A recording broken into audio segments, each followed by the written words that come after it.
இன்றைக்கு வெள்ளிக்கிழமை பகல் சாப்பாடு என்னென்ன செஞ்சேன் அப்படின்னு சொல்லி பார்ப்போம். வெள்ளிக்கிழமை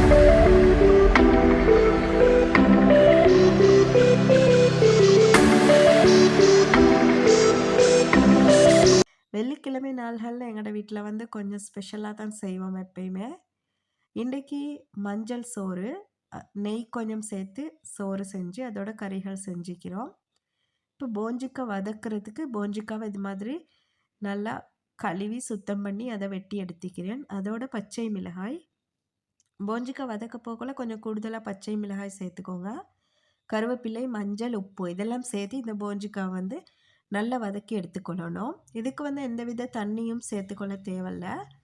இது வந்து இந்த ஆயில்லையே இது நல்லா வதங்கி வரும். நெருப்பை வந்து நீங்கள் கொஞ்சம் குறைவாக வச்சுக்கொள்ளணும். அப்போ தான் இது நல்லா வதங்கி வரும். இப்போ இதுக்கு உப்பு சேர்த்திக்கொள்ளணும். உப்பு சேர்த்து இது நல்லா மூடி போட்டு கொஞ்சம் நல்லா வேக வச்சு எடுத்துக்கோங்க. அடுத்தது மாசி. நாங்கள் மரக்கறி வதக்கிறதுக்கு மெயினாக தேவை இந்த மாசி தான். மாசி இருந்தால் மரக்கறி நல்லாவே இருக்கும். இப்போ நான் வந்து போஞ்சிக்காவை வதக்கிறதோட இந்த கோழியையும் கழுவி எடுத்துக்கொள்ள போகிறேன். கோழிக்கு வந்து கொஞ்சம் மஞ்சள் தூள், உப்பு, அடுத்தது புளி இதெல்லாம் சேர்த்து கோழியை நல்லாவே அவிச்சு எடுத்துக்கோங்க. இது நல்லா அவிப்பட்ட பிறகு இதை வந்து நாங்கள் எண்ணெயில் பொரிச்செடுக்கணும்.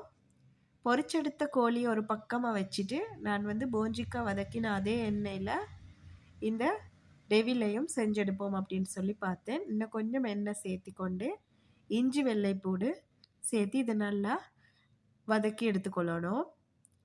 இஞ்சி வெள்ளைப்பூடு கொஞ்சம் வதங்கின பிறகு இதுக்கு வந்து நான் வெட்டி வச்சுக்கிற வெங்காயம், கறி கொச்சிக்காய், தக்காளி இதெல்லாத்தையும் போட்டு மஞ்சள் தூள், கருவேப்பிலை இதெல்லாம் சேர்த்து இதை நல்லா வதக்கி எடுத்துக்கொள்ளணும். அதோடு இதுக்கு கொஞ்சம் கொஞ்சம் மிளகாய்த்தூள், மல்லித்தூள், மிளகுத்தூள் இதெல்லாம் சேர்த்திக்கிறேன். உப்பும் கொஞ்சமாக சேர்த்தி சோயா சாஸ் சேர்த்திக்கோங்க. சோயா சாஸ் வந்து இது நல்லா வதங்குறதுக்கு சேர்த்திக்கொள்ளணும். அடுத்தது பொரித்து வச்சுருந்த அந்த கோழியையும் சேர்த்து கொஞ்சமாக சோஸ் சேர்த்தி கொண்டிருக்கிறேன்.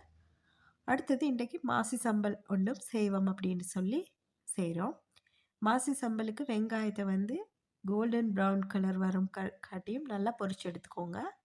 பொரிச்சு இதில் மாசி, உப்புத்தூள், அடுத்தது கட்டர்தூள், தேசிக்காய் இதெல்லாம் சேர்த்து இது நல்லா பிணைஞ்செடுக்கிறது தான். அடுத்தது நான் இன்றைக்கி கியூக்கம்பரை வச்சு ஒரு சின்ன சம்பல் ஒன்று செஞ்சுக்கிறேன். அதுக்கு கியூக்கம்பரை வெட்டி கொஞ்சம் திக்கான பாலில் வெங்காயம், தக்காளி, பச்சை மிளகாய் எல்லாம் சேர்த்திக்கிறேன். இது கொஞ்சம் புளி, உப்பு சேர்த்து எடுத்துக்கோங்க. இப்போ நாங்கள் சோறு தாளிக்கணும். அதுக்கு வந்து நெய்யை ஒரு தாச்சியில் சேர்த்து அதை நல்லா சூடாக்கி அதில் வந்து கொஞ்சம் வெங்காயம், ஏலக்காய், பட்டை இதெல்லாம் சேர்த்து இதை நல்லா வதக்கி எடுத்து அதை வந்து அப்படியே நாங்கள் ரைஸ் குக்கரில் சேர்த்துக்கொள்வோம். இப்போ நான் வந்து சோறுக்கு வந்து கொஞ்சம் மஞ்சள் சேர்த்திக்கிறேன். பால், தேங்காய் பால் வந்து சேர்த்திக்கிறேன். தேங்காய் பாலும் சேர்த்து இது நல்லா கொதித்த பிறகு நாங்கள் இதில் அரிசியை சேர்த்திக்கொள்ளணும். நான் கீரி சம்பா அரிசி தான் எடுத்திக்கிறேன். தேவையான அளவு உப்பும் சேர்த்திக்கோங்க. இது தான் இன்றைய எங்களோட லன்ச். எப்படி இருந்துச்சுன்னு சொல்லி மறக்காமல் கமெண்ட் பண்ணுங்கள். நீங்களும் ட்ரை பண்ணி பாருங்கள். இந்த வீடியோ பிடிச்சிருந்தா மறக்காமல் சிலோன் சமையலுக்கு சப்ஸ்கிரைப் பண்ணிக்கோங்க. பாய் பாய்.